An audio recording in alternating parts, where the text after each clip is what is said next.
Okay, today we're taking a look at the comic Law of the Desert Born. It's an adaptation of a Louis L'Amour story, and the art here is by Thomas Yeates. Now, he is the current artist working on Prince Valiant. He also did the Zorro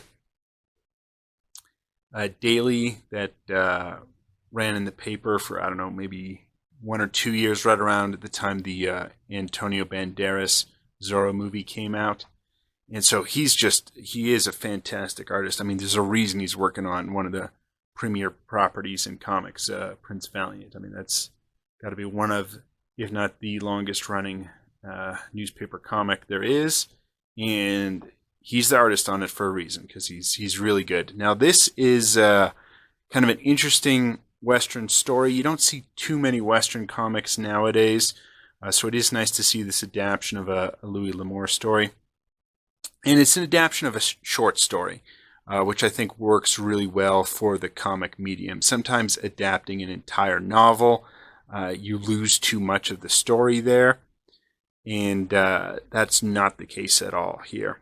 One thing I don't really like about this comic, given that it's black and white, is it is often told in flashbacks, and sometimes that's harder to follow. When you have a color comic doing flashbacks, you can kind of change the color scheme a bit, make it a little bit clearer that this is a flashback, and that's not quite as obvious when they're doing flashback scenes in a black and white comic.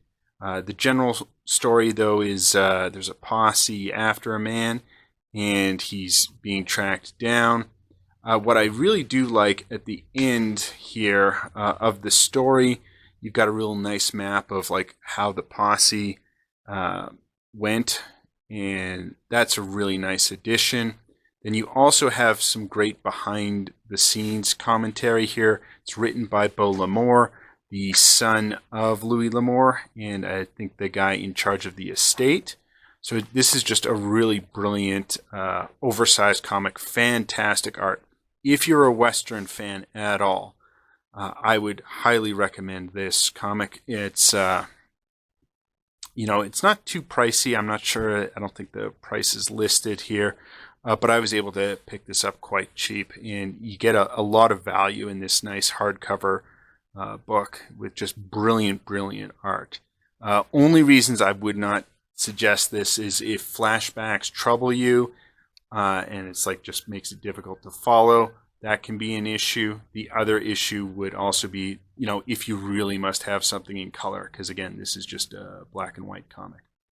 But an excellent, top-notch book. Till next time.